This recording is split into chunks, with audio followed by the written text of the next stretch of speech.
दोस्तों नमस्कार। दोस्तों आज की वीडियो बहुत ही काम की होने वाली है। आज की वीडियो में आज आपको कुछ ऐसे टिप्स और नियम बताऊंगा जो हमारे लंबे जीवन को जीने के लिए बहुत ही मदद करते हैं।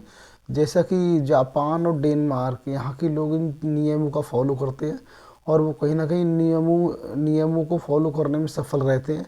वो 100+ आज भी जी रहे हैं, लेकिन अपने यहाँ की एज जो है 60 हो गई है। मैक्सिमम एवरेज आयु 55-60 रह गई है, क्योंकि यहाँ के लोग बहुत ही कम जी पा रहे हैं, अपने भारत देश के लोग। तो दोस्तों मेरा कहने का मकसद ये, अगर आप स्वस्थ हैं तो लाखों करोड़ों भी कमा सकते हैं, और अगर आप स्वस्थ नहीं हैं तो लाखों करोड़ों कमाए हुए भी गंवा सकते हैं। ये बहुत ही सत्य है, क्योंकि अगर हमारा शरीर ठीक नहीं है तो कुछ भी ठीक नहीं है, और हमारा शरीर ठीक है तो सब कुछ ठीक है।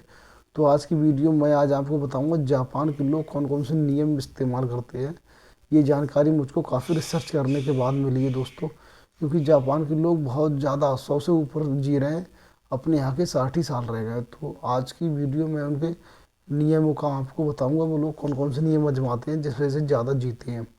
तो मैं आपसे अनुरोध करता हूँ वीडियो यार पूरा देखो आप, और प्लीज़ आज हमारे चैनल को आप सब्सक्राइब करो, वीडियो को लाइक एंड शेयर करो, जिससे जानकारी और लोगों तक पहुँच सके दोस्तों। तो दोस्तों जापान के लोगों का जीने का मेन कारण दो तीन बातें हैं। ये बहुत ही छोटी बातें और बहुत ही काम की बातें हैं।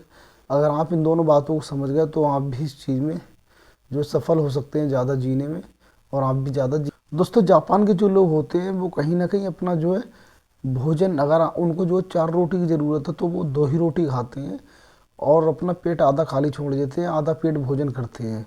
और जो आधा पेट भोजन करते हैं वो उसको दोस्तों अपनी फिजिकल एक्टिविटी में उस खाने को अच्छे से पचा लेते हैं, जिस वजह से उनके अंदर के पुर्जे हैं जो बहुत ही बेहतर तरीके से कार्य करते हैं, बहुत ही बेहतर तरीके से चबा रहते हैं। क्योंकि दोस्तों उन्होंने पहले बात तो उन्होंने आधा पेट खाना किया होता है, और दूसरी बात जो आधा पेट खाना किया उसको पचाने के लिए वो फिजिकल एक्टिविटी करते हैं। जापान के लोग आज भी, वहाँ के लोग साइकिल चलाते हैं। अपने यहाँ का लोग क्या होता है, थोड़ा पैसा हो जाता है तो बड़ी बड़ी कारें लेगा, 1 करोड़ की 50 लाख की ऐसी कारों से चलेगा। लेकिन वहाँ के बड़े बड़े करोड़पति, उद्योगपति भी, प्रधानमंत्री भी आज भी साइकिल से चलते, क्योंकि वहाँ के जीवन में जो है फिजिकल एक्टिविटी बहुत ज़्यादा ज़रूरी देखी गई है। एग्जाम्पल के तौर पे वहाँ की सरकारों ने कुछ ऐसे उपकरण बना दिए हैं जिससे वहाँ के जब लोग पैदल चलते हैं तो बिजली उत्पन्न होती है। इतने ज़्यादा लोग वहाँ पैदल चलते हैं, वो आप समझिए कितनी फिजिकल एक्टिविटी होती होगी, जिस वजह से उनके अंदर के पुर्जे होते हैं वो बहुत ही कम कार्य करते हैं। लीवर, आंतें, किडनी वगैरह ये बिल्कुल बहुत ही ना के बराबर कार्य करते हैं, और उनका भोजन जो है फिजिकल एक्टिविटी में ही सारा का सारा पच जाता है दोस्तों।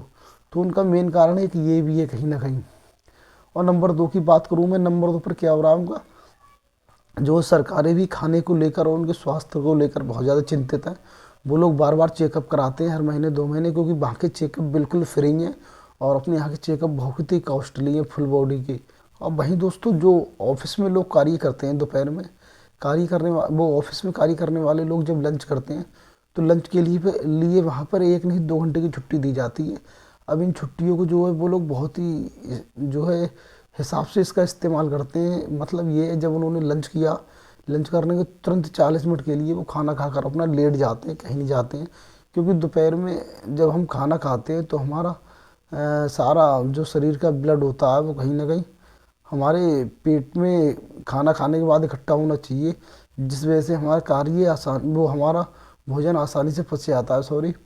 और अगर हम उसी खाना खाने के बाद अपना जो आराम नहीं करते हैं तो वो भोजन जो है बहुत पच नहीं पाता अच्छी तरीके से, क्योंकि हमारा ब्लड जो अपने शरीर के अन्य पुर्जों में भी कार्य करता है, तो वो अपने भोजन को छोड़ देता है, कार्य नहीं कर पाता उसको पचाने में। जो हमारा ब्लड होता है, यानी जो ऑक्सीजन होती है उसको अच्छे से नहीं पचा पाती, क्योंकि उसको शरीर के अन्य पुर्जों में भी कार्य करना होता है। तो ऐसी स्थिति में दोस्तों हमको जो है खाना खाने के बाद दोपहर में तुरंत 40 मिनट के लिए रेस्ट करना बहुत ज़रूरी होता है। जैसा कि वहाँ की सरकारों ने नियम लागू कर दिया है जापान में, वहाँ के लोग बिस्तर पे आराम से दोपहर को 40 मिनट के लिए अपने दफ्तर में लेट जाते हैं, फिर अपना कार्य करते हैं दोस्तों। और वहीं शाम को क्या होता है, वहाँ के लोग अपना जो है डिनर करते हैं। डिनर करने के बाद लगभग वहाँ के लोग 1 किलोमीटर यानी 1000 कदम पैदल चलते हैं। पैदल चलने से ये होता है, उनका जो शाम का खाना खाया हुआ होता है उसको वो जो बहुत ही आसानी से पचा लेते हैं। वही जो मैंने स्टार्टिंग में आपको बताया था, एक तो वो आधा पेट भोजन करते हैं, और जो आधा पेट भोजन होता है वहाँ का, तो वहाँ के लोग जो है इसको बहुत ही आसानी से अपनी फिजिकल एक्टिविटी से पचा लेते हैं। जिस वजह से उनका जो अंदर का पुर्जा जवान रहता है, यंग रहता है हर वक्त, और वो अच्छे से कार्य करता है, लंबे समय तक टिका रहता है दोस्तों। तो जापान में ज़्यादा जीने का कहीं ना कहीं यही कारण है, लेकिन हमारे यहाँ इसके सब कुछ विपरीत हो रहा है। तो लोग सो के अब तो एवरेज आयु 55-60 रह गई है, कुछ दिनों बाद ये भी घट जाएगी, 50 ही रह जाएगी दोस्तों, क्योंकि अपने यहाँ स्वास्थ्य पर लोग बिल्कुल ध्यान नहीं दे रहे हैं। तो दोस्तों मिलते हैं अगली वीडियो में। आपको हमारी वीडियो कैसी लगी कमेंट में जरूर बताएं। धन्यवाद।